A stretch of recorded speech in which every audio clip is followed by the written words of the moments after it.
আমার নাম শিখা। আমরা 5 ভাই বোন। আমি বাড়ির সবথেকে ছোট মেয়ে। আমার সব দাদা দিদিদের বিয়ে হয়ে গেছে, শুধু আমি বাকি আছি। তার মধ্যে আমার বড়দির ডিভোর্স হয়ে গেছে। আমার বড়দির আগে যার সঙ্গে বিয়ে হয়েছিল সেই ছেলেটি দিদিকে খুব মারধর করত। তাই বিয়ের 1 বছর পরেই দিদি বাবার বাড়ি চলে আসে। তারপরে আর যায়নি এবং তাদের দুজনের মধ্যে ডিভোর্স হয়ে যায়। ছেলেটি আমার দিদিকে খুব টর্চার করত। বাবা যখন জানতে পেরেছিল তখন দিদিকে ওখান থেকে নিয়ে চলে এসেছিল। এখন শুধু বাড়িতে আমারই বিয়ে হতে বাকি। দিদি যেহেতু ডিভোর্স হয়েছে তাই বাবা বলেছিল আমার ও দিদির একসঙ্গে বিয়ে দিবে। কিন্তু দিদির যেহেতু একবার ডিভোর্স হয়ে গেছে তাই ভালো সম্বন্ধ আসতো না। অন্যদিকে আমাকে যে ছেলে দেখতে আসতো কেউ আমার সঙ্গে বিয়ে করতে রাজি হতো না। অথচ আমি দেখতে খুবই সুন্দর ছিলাম, কিন্তু জানি না কেন যতগুলো সম্বন্ধ আসতো সবাই আমাকে রিজেক্ট করে দিত। এভাবে আমার বয়স 25 বছর গেছিল। প্রথমে আমার এই জিনিসগুলো অত কিছু মনে হতো না, কিন্তু এখন যত দিন যায় আমাকে তো অতই খারাপ লাগছিল, কারণ আমার সমবয়সী সবার বিয়ে হয়ে গেছিল, শুধু আমি বাকি ছিলাম। ওদিকে আমার বাবা মায়ের খুব দুশ্চিন্তা হতো আমাকে নিয়ে। আমাদের পাশের পাড়া থেকে যতটা সম্বন্ধ এসেছিল তারা কেউ আমাকে পছন্দ করেনি। তারপর একদিন পাড়ার একটি দাদার বিয়েতে যাই। সেখানে আমার মায়ের বান্ধবীও এসেছিল। সেই কাকিমার একটা ছেলে ছিল।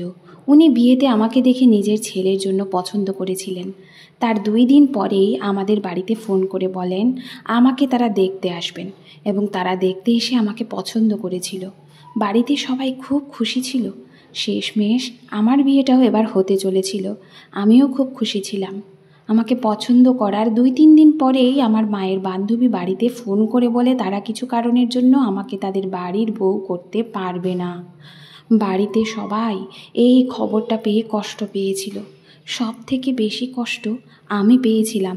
বুঝতে পারছিলাম না আমি এত ভালো দেখতে ছিলাম, আমার চরিত্রও খুব ভালো ছিল, আমার মধ্যে সব কিছু গুণ ভরপুর ছিল। তারপরেও ছেলে পক্ষ থেকে রিজেক্ট কেন করতো সেটা আমি খুঁজে বের করতে পারিনি।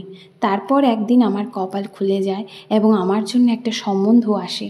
আমরা যেহেতু অত বড়লোক ছিলাম না, একটা সাধারণ ঘরের মেয়ে ছিলাম আমি। তারপর আমার একটা নাপিত বাড়ি থেকে সম্বন্ধ আসে। ছেলেটা নাপিত ছিল। আমার বাবা বেশি কিছু দেখেনি। বাবার ভয় ছিল যদি এই সম্বন্ধটা হাত থেকে বেরিয়ে যায় তাহলে হয়তো আমার আর কোনো দিন বিয়ে হবে না। তারপর তারা দেখতে এসে আমাকে পছন্দ করে। ছেলেটাও খুব সুন্দর ছিল দেখতে। ছেলেটার নাম সন্দীপ। খুব ফর্সা, লম্বা এবং হ্যান্ডসাম ছিল। ছেলেটিকে দেখে আমিও খুব খুশি হয়েছিলাম এবং মনে মনে ভাবে আনন্দ হচ্ছিল যে এত সুন্দর ছেলেটা আমার হাজবেন্ড হবে।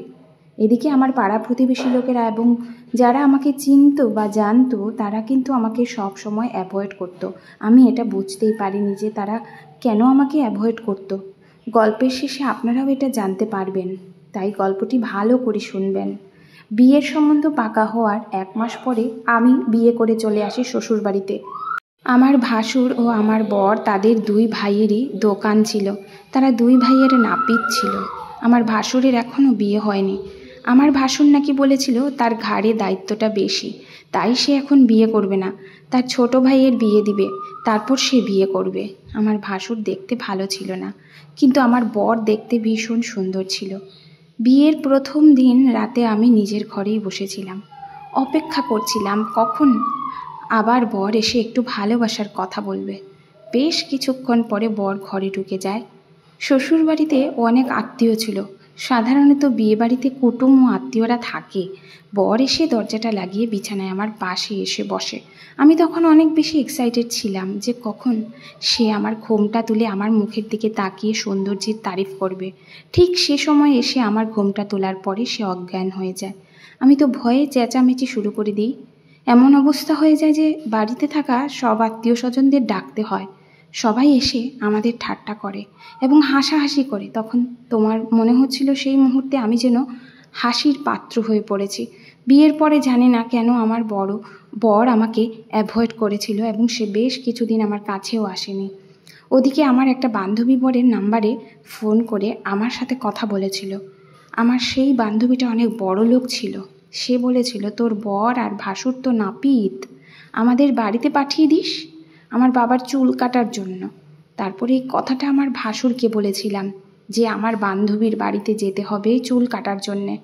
আমার ভাসুর পরিষ্কার ভাষায় বারণ করে দেয় এবং বলে যা দরকার আছে আমার দোকানেই পাঠিয়ে দেবে, আমি কারো বাড়িতে গিয়ে কাজ করি না। ভাসুরের এত রুক্ষ কথা শুনে আমার খুব খারাপ লেগেছিল, কারণ যারা নাপিত হয় তারা লোকের বাড়িতে গিয়েও কাজ করে। আমার ভাসুরকে বলেছিলাম তারা অনেক বড় লোক, আর বাড়িতে কাজ করতে গেলে তো বেশি টাকা পাওয়া যায়। আমার ভাসুর তখন বলেছিল যতই বেশি টাকা দিক না কেন আমি কারো বাড়ি গিয়ে কাজ করতে পছন্দ করি না। আমার বরের থেকেও ভাসুরের হাত বেশি ভালো ছিল, তাই আমি ভাসুরকে যেতে বলেছিলাম। কিন্তু আমি ভাবতেও পারিনি উনি এত রুক্ষভাবে আমার সাথে কথা বলবেন। আমার শ্বশুর ছিল না, অনেক আগেই মারা গেছিল। এই বাড়িতে আমার শাশুড়ি, ভাসুর, আমার বর ও আমি মোট 4 জন থাকতাম। শাশুড়ি আমার কোনো কাজেই দখলআন্দাজি করতো না, উনি নিজের ঘরে পূজা পাঠ নিয়ে ব্যস্ত থাকতেন। আমার কোনো কাজবাজ উনি দেখতে আসতেন না। অনেক শাশুড়িরা এমন হয় বিয়ের পরেই বউদের ভুল ত্রুটি বের করা শুরু করে দেয়, কিন্তু আমার শাশুড়ি খুব সহজ সরল মানুষ ছিলেন, তাই আমি এক হাতে নিজের মনের মতন করে ঘরের কাজগুলো করতে পারতাম এবং আমার এই কাজ করতে কোনো কষ্ট হতো না। যেহেতু আমার পরিবারটা ছোট ছিল, রান্নাও কম করতে হতো এবং কাজের চাপটাও খুব বেশি ছিল না। বিয়ের পরে বর আমার কাছে আসেনি, না আমাকে কোথাও ঘুরতে নিয়ে গেছিল, তাই আমার মনেই হচ্ছিল না যে আমি এই বাড়ির নতুন বউ। এই বাড়িতে কোনো টিভিও ছিল না এবং আমার কাছে কোনো অ্যান্ড্রয়েড মোবাইল ছিল না, তাই আমি খুব বোর হয়ে যেতাম। একদিন আমার ভাসুর ছাদে বসে মোবাইল দেখছিল, ভাবলাম ওই রোদে বসে আমিও তরকারিগুলো কেটে নেব। তরকারিগুলো নিয়ে আমি ভাসুরের ওখানেই চলে যাই। ভাসুর যখন মোবাইল দেখছিল আমি একটু দেখার জন্য এগিয়ে গেলাম।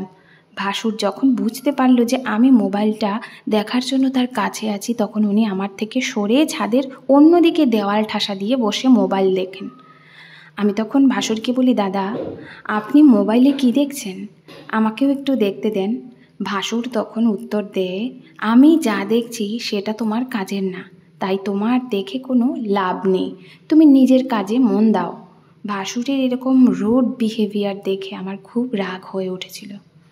তারপর সেদিন বর যখন বাড়ি আসে আমি তাকে বলেছিলাম, এই বাড়িতে আমি অনেক বোর হয়ে যাচ্ছি, একা একা আমাকে ভালো লাগে না, আমাকে একটা অ্যান্ড্রয়েড মোবাইল কিনে দিবে, টিভি থাকলে না হয় টিভি দেখতাম।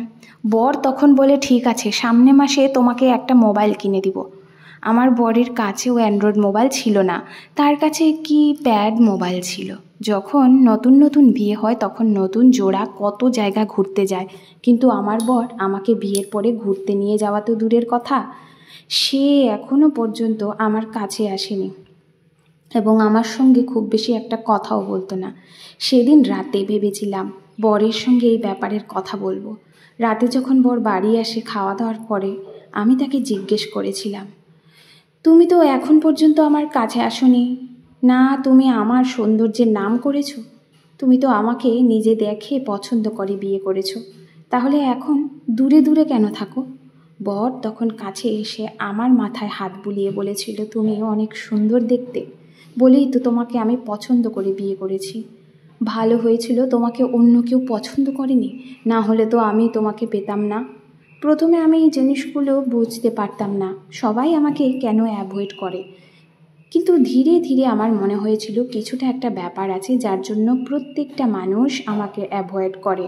সেদিন আমার একটা বান্ধবীর সঙ্গে দেখা হয়েছিল, তাকে বলেছিলাম আমি তো দেখতে এত সুন্দর, আমার সব কিছু পারফেক্ট আছে, তারপরেও সবাই আমাকে অ্যাভয়েড কেন করে? যেহেতু সে আমার বেস্ট ফ্রেন্ড ছিল তাই তাকে কথাগুলো বলতে পারতাম। তখন সে আমাকে বলেছিল, কোনো মেয়ে যদি বোঝা হয় তাহলে সে কোনোদিনই মা হতে পারবে না, বোঝা হলে ছেলেরা তার কাছে কোনো সুখ পাবে না। বান্ধবীর এই কথা শোনার পরে আমি তো বেশি ভয় পেয়েছিলাম এবং মনে হয়েছিল আমার কি তাহলে এরকম কোনো সমস্যা আছে যেটা সবাই জানে আমি জানি না, তাই হয়তো সবাই আমাকে অ্যাভয়েড করে। সেদিন রাতের বেলা আমার বর আমাকে অনেক ভালোবাসে এবং আমরা দুজন কাছে আসি। এতদিন পরে আমাদের স্বামী স্ত্রীর মধ্যে সব কিছু ঠিক হয়েছিল, কিন্তু ওদিকে আমার ভাসুরের ব্যবহার একদমই ভালো লাগতো না। সে কেমন যেন একটা রুডভাবে আমার দিকে তাকিয়ে থাকতো, আর সব সময় চেষ্টা করতো আমার কিছু না কিছু ভুল ত্রুটি বের করার। আমি তো বুঝতে পারছিলাম না উনি আমাকে কেন পছন্দ করতেন না, অথচ আমি ওনার কোনো পাকা ধানে মই দিইনি। আমার ভাসুরকে দেখে মনে হতো উনি খুব অহংকারী, তাই আমিও ওনাকে পছন্দ করতাম না। ওনাকে দেখলে আমার রাগ হতো। বিয়ের বেশ কিছুদিন পরে আমার বান্ধবীর বিয়ে ঠিক হয় এবং সে ফোন করে আমাকে নেমন্তন্ন করে। বিয়েতে যাওয়ার জন্য আমি বরকে রিকোয়েস্ট করেছিলাম। বর তখন রাজি হয়েছিল। সে বলেছিল তোমার বাবার বাড়ি থেকে বান্ধবীর বিয়েতে চলে যেতে পারবে। বর যখন বিয়েতে যাওয়ার পারমিশন দিয়েছিল আমি খুব খুশি হয়েছিলাম। বিয়ের আগের দিন আমি বাবার বাড়ি চলে গেছিলাম, তার পরের দিন বিয়েতে যাই। বিয়েতে যখন যাই তখন সবাই ঘুরে ঘুরে আমার দিকে তাকিয়েছিল এবং আমার ব্যাপারে গল্প করছিল এবং সবাই বলছিল আমাকে দেখতে কত সুন্দর লাগছে। বিয়ের পরে মেয়েরা যখন সাজগোজ করে তাদের সৌন্দর্য আরও বেড়ে যায়। সবাই তখন বলছিল এই মেয়েটার কোথায় বিয়ে হয়েছে। তার মধ্যে কিছু লোক আমাকে নিয়ে ঠাট্টা করছিল এবং বলছিল এই বেহারা চরিত্রহীন মেয়েকে কে আবার বিয়ে করেছে। ওই কথাটা শোনার পরে লজ্জা ও ঘৃণায় সেখান থেকে বেরিয়ে আমি বাড়ি চলে আসি এবং ভাবতে থাকি আমি তো কোনো দিন কোনো ছেলের সঙ্গে সম্পর্ক করিনি বা কোনো দিন কোনো ছেলের সঙ্গে প্রেম করিনি। আমি তো খুব বেশি পড়াশোনাও করিনি। মাধ্যমিক পাশ করার পরে পড়াশোনা ছেড়ে দিয়েছিলাম। আমার যে কটা ফ্রেন্ড ছিল তারা সব মেয়ে। আমি বাড়ি থেকে অত বাইরে বেরোতাম না। তাহলে বিয়ে বাড়িতে ওই মহিলারা আমাকে চরিত্রহীন কেন বলেছিল? এবং আমার মাথায় এই প্রশ্নটা ঘুরছিল। আমি তো কিছুই বুঝতে পারছিলাম না সবাই আমাকে এত খারাপ চোখে কেন দেখে। বাবার বাড়িতে কিছুদিন থাকার পরে আমি আবার শ্বশুর বাড়িতে চলে আসি। বাড়ি আসার পরে বর আমাকে জিজ্ঞেস করে বিয়েতে কেমন এনজয় করেছো। তাকে বলি সবাই আমাকে বিয়ে বাড়িতেই ঘুরে ঘুরে দেখছিল আর সবাই আমার সৌন্দর্যের নাম করছিল। কই, তুমি তো কোনো দিন আমার সৌন্দর্যের তারিফ করো না। বর তখন বলে তুমি অনেক সুন্দর বলেই তো তোমাকে বিয়ে করেছি। বাড়ি আসার পরে আবার আমার ভাসুর আমার সাথে এমন ব্যবহার করেন যেন উনি আমার কোনো ভুল ত্রুটি বের করার আশায় বসে রয়েছেন। আমার ভাসুর যখনই বাড়িতে থাকতো তখন আমার বরের কানে ফিস ফিস করে আমার ব্যাপারেই কী যেন বলতো এবং আমার মনে হতো উনি আমার ব্যাপারে বরকে কিছু বলছে এবং আমাকে বাড়ি থেকে বের করার প্ল্যান করছেন। আমার বরকে সব সময় আমার ব্যাপারেই কিছু না কিছু বলতেন। আমার ভীষণ রাগ হতো ভাসুরকে দেখে। নিজে তো বিয়ে করেনি আর এদিকে আমার বিবাহিত জীবনে আগুন লাগাতে চেয়েছিল। উনি কেন আমার পেছনে পড়েছিলেন আমি তো কিছুই বুঝতে পারছিলাম না। সবেই তো আমার বরের সঙ্গে সব কিছু ঠিক হয়েছিল। সেদিন রাতের বেলা শুয়েছিলাম, বর আমার কাছে শুয়েছিল। অর্ধেক রাতে যখন ঘুম ভাঙে তখন দেখি আমি ঘরে একাই আছি, আমার পাশে বর ছিল না। আমি ভাবলাম হয়তো সে বাথরুমে গেছে, বাথরুমে গিয়ে দেখি সে নেই। তারপর ভাবলাম হয়তো বারান্দায় আছে, তাই ভাবলাম বাইরে গিয়ে দেখি। দরজা খুলতেই দেখি বাইরের দিক থেকে কেউ দরজা লক করে দিয়েছে। আমি তো রীতিমতো ভয় পেয়ে যাই। তখন আমি 2 হাত দিয়ে জোরে জোরে দরজায় বাড়ি মারতে থাকি আর বলি বাইরে কে আছো, দরজাটা খুলে দাও। দরজায় বাড়ি মারা দেখে আমার বর তাড়াতাড়ি করে দরজা খুলে। দরজা খোলা মাত্রই আমি বাইরে বেরিয়ে আসি। তখন দেখি আমার ভাসুর বরের সাথে কিছু কথা বলছিল। কিন্তু এত রাতে আমার বরের সাথে কে এমন কথা বলছিল? আমাকে দেখা মাত্রই ভাসুর সেখান থেকে নিজের ঘরে চলে যায়। বরও তখন ঘরের ভেতরে ঢুকে যায়। দরজা লাগানোর পরে আমি তাকে জিজ্ঞেস করি এত রাতে তোমার দাদার সাথে কি এমন কথা বলছিলে? বর তখন বলে দোকানে কতটা কি লাভ হয়েছে সেই ব্যাপারেই কথা বলছিলাম। আমি তখন বলি অর্ধেক রাতেই কথা বলার জন্য আমাকে ভেতর দিক থেকে লক করে দিয়েছিলে। আমাকে ভেতর দিক থেকে লক কেন করছিলে? এইভাবে দরজা লক করে কেউ বাইরে যায়? আর দোকানের ব্যাপারে কথা তো তোমরা কাল সকালেও বলতে পারতে। তাহলে অর্ধেক রাতে কী এমন কথা বলছিলে? আমি বরের মুখ দেখেই বুঝতে পেরেছিলাম সে আমাকে মিথ্যে কথা বলছে। বর তখন বলে বললাম তো দোকানের ব্যাপারে কথা বলছিলাম। আমি তখন বলি তুমি মিথ্যে কথা বলছো, তোমরা আমার ব্যাপারে কোনো কিছু বলছিলে। বর তখন রেগে গিয়ে বলে তোমার প্রত্যেকটা ব্যাপারে এই খুঁতখুঁতানি স্বভাব আমার ভালো লাগে না। অনেক রাত হয়েছে, চুপচাপ শুয়ে পড়ো। বিয়ের 2 মাস পরে যখন আমার একদিন হঠাৎ করে শরীর খারাপ হয় তখন শাশুড়ি আমাকে ডাক্তারের কাছে নিয়ে যায় এবং সেখানে কিছু টেস্ট করার পর জানতে পারি আমি প্রেগনেন্ট হয়েছি।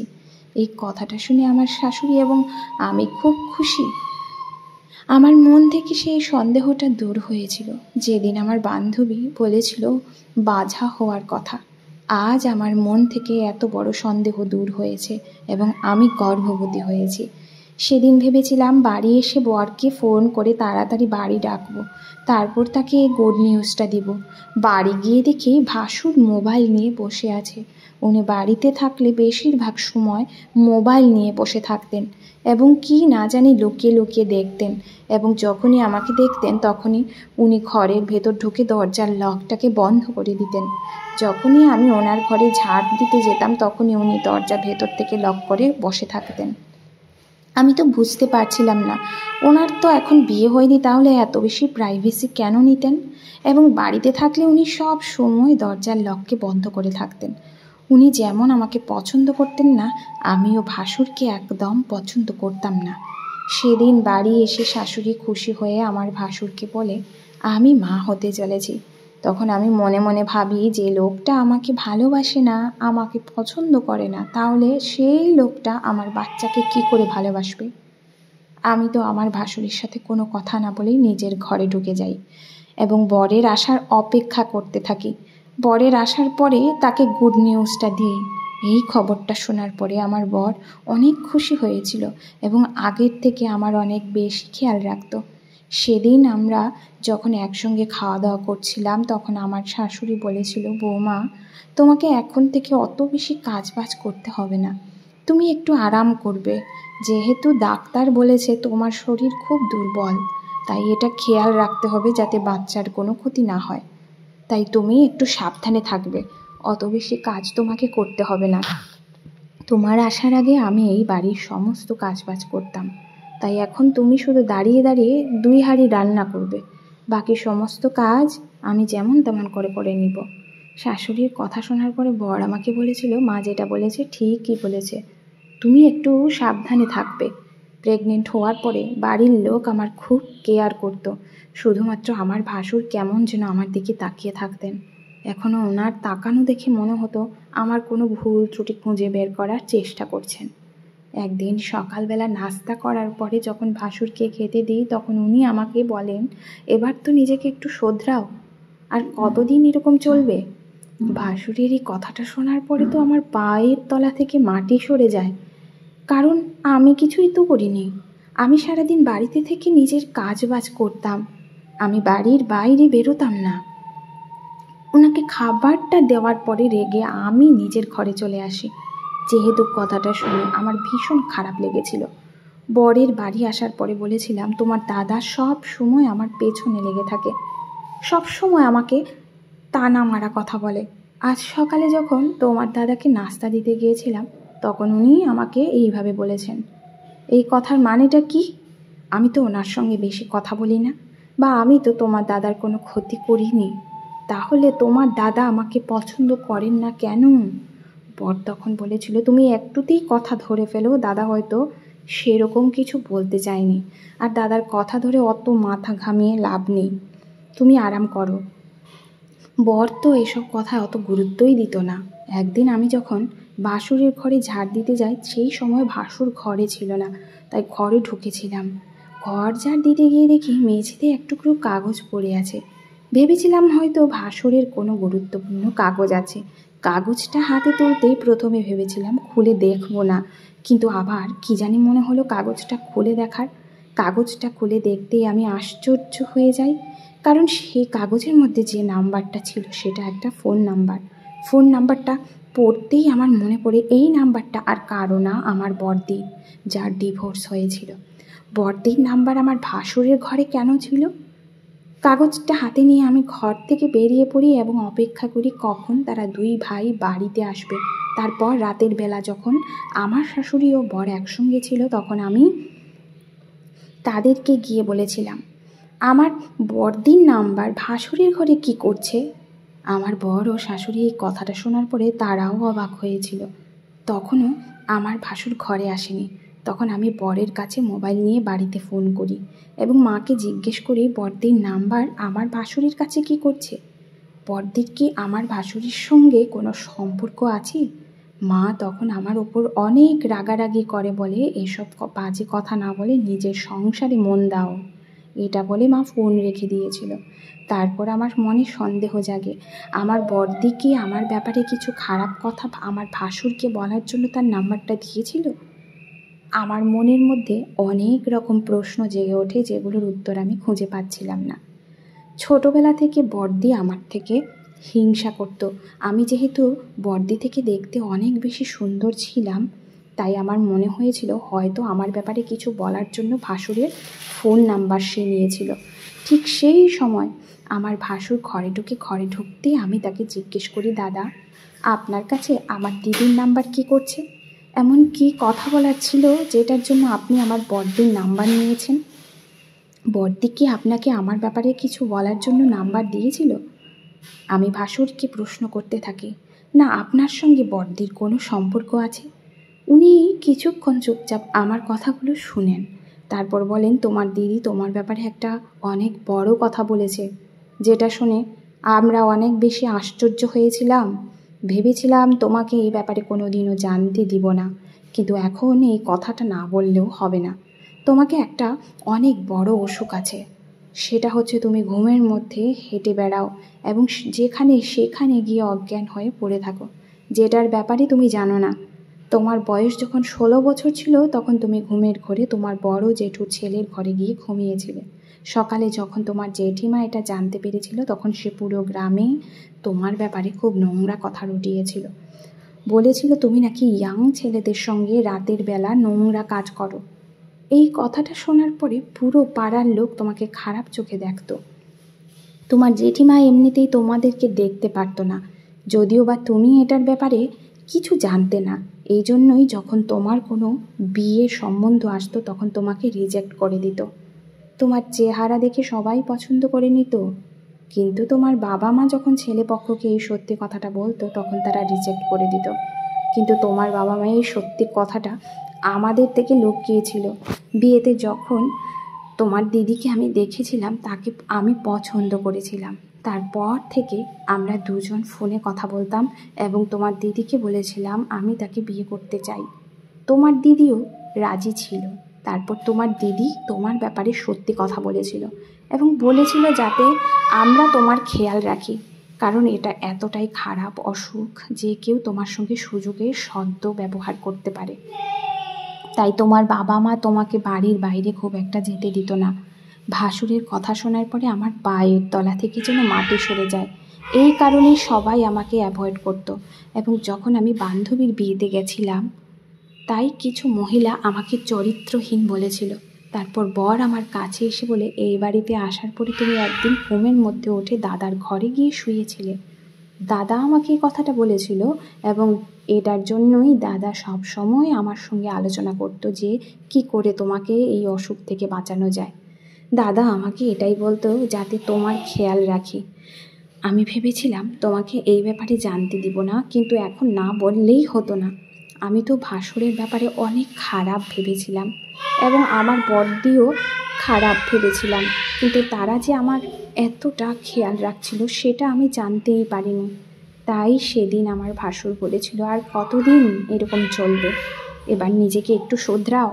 তারপর আমার ভাসুর নিজের মোবাইলটা বের করে আমার ঘুমের মধ্যে হাঁটার ভিডিও দেখায়, যে কিভাবে আমি ঘুমের মধ্যে হেঁটে হেঁটে বাড়ির বাইরেও বেরিয়ে যেতাম। সেদিন বাড়ির বাইরে বেরোনোর আগেই আমার বর আমাকে ধরেছিল, তারপর ঘরে নিয়ে এসে বিছানায় শুইয়ে দিয়েছিল। আমি পুরো ভিডিওটা দেখার পরে অনেক বেশি আশ্চর্য হয়েছিলাম, যেটার ব্যাপারে এতদিন আমি অজানা ছিলাম। আমার বাবা মাও কোনোদিন আমাকে এই ব্যাপারে বলেনি। এটা জানার পরে বর আমাকে একটা ভালো ডাক্তারের কাছে নিয়ে যায়। ডাক্তারের ওষুধ খাওয়ার পরে এখন আমি ভালো আছি। আমার বাড়ির লোক আমার খুব খেয়াল রাখে, যেহেতু আমি প্রেগনেন্ট আছি। আজ 9 মাস পরে একটা সুস্থ সবল কন্যা সন্তানকে জন্ম দিয়েছি।